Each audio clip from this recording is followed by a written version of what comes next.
ನಮಸ್ಕಾರ ವೀಕ್ಷಕರೇ, ಬಳ್ಳಾರಿ ಬೆಳಗಾಯಿತು ಚಾನೆಲ್ಗೆ ಸ್ವಾಗತ. ಜಿಲ್ಲೆಯಲ್ಲಿ ಪ್ರತಿನಿತ್ಯ ನಡೆಯುವ ಎಲ್ಲ ಆಗುಹೋಗುಗಳನ್ನು ತಿಳಿದುಕೊಳ್ಳಲು ವೀಕ್ಷಿಸಿ ಬಳ್ಳಾರಿ ಬೆಳಗಾಯಿತು. ರಾಜ್ಯದ 40 ಲಕ್ಷ ಕೃಷಿ ಪಂಪ್ಸೆಟ್ಗಳಲ್ಲಿ 10 ಲಕ್ಷಕ್ಕೂ ಹೆಚ್ಚು ಪಂಪ್ಸೆಟ್ಗಳು ನೀರು ಹಿಂಗೋಗಿದೆ. ಅಂದ್ರೆ ಬರಗಾಲದ ಒಂದು ಕಷ್ಟದಿಂದ ರೈತ ಜೀವನ ಮಾಡ್ತಕ್ಕಂಥದ್ದೇ ಪರಿಸ್ಥಿತಿ ಕಷ್ಟ ಆಗಿದೆ. ವಲಸೆ ಹೋಗುವಂತ ಪರಿಸ್ಥಿತಿ ನಿರ್ಮಾಣ ಆಗಿದೆ. ಇಂಥ ಸಂದರ್ಭದಲ್ಲಿ ರಾಜ್ಯ ಸರ್ಕಾರ 3 ತಿಂಗಳಲ್ಲೇ 225 ತಾಲೂಕು ಬರಗಾಲ ಅಂತ ಘೋಷಣೆ ಮಾಡೋದು ಕೂಡ ಭಿಕ್ಷಾ ರೂಪದ 2,000 ರೂಪಾಯಿ ಪರಿಹಾರ ಕೆಲವು ಕೊಟ್ಟಿದೆ, ಕೆಲವು ಕೊಟ್ಟಿಲ್ಲ. ಮತ್ತೊಂದ್ ಕಡೆ ದನ ಕರುಗಳಿಗೆ ಮೇವು ಸಿಗ್ತಾ ಇಲ್ಲ, ಒಂದ್ ಕಡೆ ಕುಡಿಯೋ ನೀರು ಸಿಗ್ತಾ ಇಲ್ಲ, ನದಿಗಳು ಬತ್ತೋಗಿದೆ. ಇಷ್ಟೆಲ್ಲ ಭೀಕರವಾದ ಸಮಸ್ಯೆ ಇದ್ರು ಕೂಡ ಇವತ್ತು ಚುನಾವಣಾ ಅಧಿಕಾರಿಗಳು ಚುನಾವಣೆಯ ಗುಂಗಿನಲ್ಲಿ ತೇಲಾಡ್ತಾ ಇದ್ದಾರೆ. ಆ ರೈತರಿಗೆ ಈ ಸಮಸ್ಯೆಗಳು ಬಗೆಹರಿಸೋ ದಿಕ್ಕಿನಲ್ಲಿ ಯಾವುದೇ ಕ್ರಮಗಳನ್ನ ಕೈಗೊಳ್ತಾ ಇಲ್ಲ. ರಾಜಕೀಯ ಪಕ್ಷಗಳು ಅಧಿಕಾರ ಹಿಡಿಯುವಂತ ಹುಚ್ಚಿನಲ್ಲಿ ಒಬ್ರಿಗೊಬ್ರು ಪೈಪೋಟಿ ಮಾಡ್ಕೊಂಡು ಚುನಾವಣೆ ಗುಂಗಿನಲ್ಲಿ ತೇಲಾಡ್ತಾ ಇದ್ದಾರೆ. ಕೇಂದ್ರ ರಾಜ್ಯ ಸರ್ಕಾರಗಳು ಎರಡೂ ಕೂಡ ಇದೇ ದಿಕ್ಕಿನಲ್ಲಿ ಸಾಗ್ತಾ ಇದೆ. ಆದ್ರೆ ರೈತರನ್ನ ನೋಡ್ತಕ್ಕಂಥದ್ದು ಯಾರು?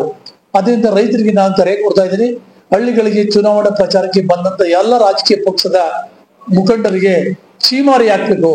ಇಷ್ಟೆಲ್ಲ ನಾವು ಕಷ್ಟಪಡ್ತಾ ಇದೀವಿ, ನೀವು ಓಟ್ಗೋಸ್ಕರ ಮೋಜ್ ಮಾಡ್ಕೊಂಡು ಓಟ್ಗೋಸ್ಕರ ನೀವು ಮನೆ ಬಾಗಿಲು ಬರ್ತಾ ಇದ್ರಲ್ಲ, ನಿಮ್ಗೆಲ್ಲ ನಾಚಿಕೆ ಆಗಲ್ವಾ ಅನ್ನುವಂತ ಚೀಮಾರಿ ಹಾಕಿ ಅವರಿಗೆ ತಮ್ಮ ಪ್ರತಿರೋಧವನ್ನು ವ್ಯಕ್ತಪಡಿಸಬೇಕು. ಇವತ್ತು ಒಂದು ಪಕ್ಷದ ಮೇಲೆ ಇನ್ನೊಂದು ಪಕ್ಷ ಕೂಬೆ ಕೂರಿಸುವಂತ ಕೆಲಸ ಮಾಡ್ತಾ ಇದ್ದಾರೆ. ಆದ್ರೆ ಜನಸಾಮಾನ್ಯರ ಸಮಸ್ಯೆಯನ್ನ ಬಗೆಹರಿಸುವಂತ ಕೆಲಸ ಯಾರು ಮಾಡ್ತಾ ಇಲ್ಲ. ಇವತ್ತು ಸಾಲ ವಸೂಲಾತಿ ಮಾಡಬಾರ್ದು ಅಂತ ಸರ್ಕಾರ ಆದೇಶ ಮಾಡ್ತದೆ. ಆದ್ರೆ ಸಾಲ ವಸೂಲಾತಿಗೆ ಬ್ಯಾಂಕ್ಗಳವರು ಕಿರುಕುಳ ಕೊಡ್ತಾ ಇದ್ದಾರೆ. ಒಂದ್ ಕಡೆ ವಿದ್ಯುತ್ತೇ ಇಲ್ಲ, 3-4 ಗಂಟೆ ವಿದ್ಯುತ್ ಸಿಗ್ತಾ ಇಲ್ಲ. ಕರೆಂಟ್ ಇಲ್ದೇನೆ ರೈತರುಗಳು ಬೆಳೆಗಳು ಕೆಲವು ಬೆಳೆದಂತ ಬೇಸಿಗೆಯಲ್ಲಿ ಬೆಳೆದಂತ ಬೆಳೆಗಳು ಹಾಳಾಗ್ತಾ ಇದೆ.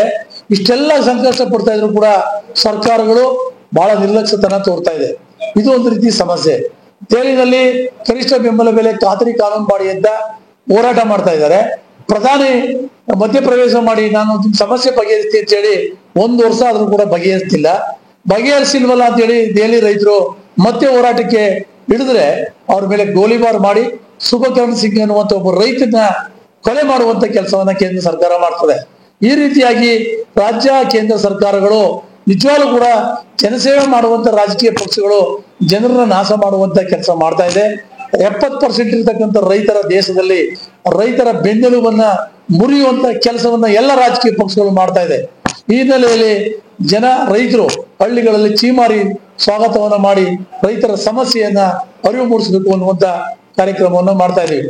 ಈಗಾಗಲೇ ಕರ್ನಾಟಕದ ಎಲ್ಲ ಜಲಾಶಯಗಳು ಖಾಲಿಯಾಗಿದೆ ಮತ್ತು ನೀರು ಜಲ ಪುರಾಣ ಹಿಂಗು ಹೋಗಿದೆ.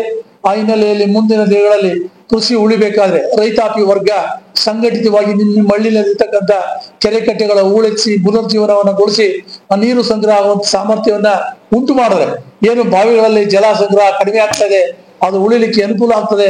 ಆ ದಿಕ್ಕಿನಲ್ಲಿ ಪರಿಸರವನ್ನ ಕಾಪಾಡುವಂತ ಕೆಲಸವನ್ನ ರೈತಾಪಿ ಬಂಧುಗಳು ಮಾಡಬೇಕು. ಈ ದಿಕ್ಕಿನಲ್ಲಿ ರಾಜ್ಯವ್ಯಾಪಿ ನಾವು ಕಾರ್ಯಕ್ರಮಗಳನ್ನ ಮಾಡಬೇಕು ಅಂತ ತೀರ್ಮಾನವನ್ನ ಕೈಗೊಂಡಿದ್ದೇವೆ. ಮತ್ತು ಇವತ್ತೇನು ಕಾವೇರಿ ಗ್ರಾಮೀಣ ಬ್ಯಾಂಕಿನ ಮುಂದೆ ರಾಜ್ಯದ ಎಲ್ಲ ರೈತರು ಬರ್ತಾ ಇದ್ದಾರೆ, ನಾವು ಕೂಡ ಅದಕ್ಕೆ ಭಾಗವಹಿಸ್ತಾ ಇದ್ದೀವಿ. ಕಾವೇರಿ ಗ್ರಾಮೀಣ ಬ್ಯಾಂಕ್ ಗ್ರಾಮೀಣ ಜನರ ಹೆಸರಲ್ಲಿ ಬ್ಯಾಂಕ್ ಅನ್ನು ಇಟ್ಕೊಂಡು ಗ್ರಾಮೀಣ ಜನರಿಗೆ ದ್ರೋಹನ ಬಗೆತಾ ಇದೆ, ಮೋಸ ಮಾಡ್ತಾ ಇದೆ. ಆ ಹಿನ್ನೆಲೆಯಲ್ಲಿ ಇವತ್ತು ಚಳುವಳಿಯನ್ನು ಹಮ್ಮಿಕೊಂಡಿದ್ದಾರೆ. ಆ ಚಳುವಳಿಯಲ್ಲಿ ಭಾಗವಹಿಸಿ ಸರಿಯಾದ ಪಾಠವನ್ನು ಕಲಿಸ್ತೇವೆ. ಬಳ್ಳಾರಿಯ ನಿರಂತರ ಸುದ್ದಿಗಾಗಿ ಬಳ್ಳಾರಿ ಬೆಳಗಾಯಿತು ಚಾನೆಲ್ನ ಸಬ್ಸ್ಕ್ರೈಬ್ ಮಾಡಿ ಹಾಗೂ ಬೆಲ್ ಐಕಾನ್ ಒತ್ತಿ.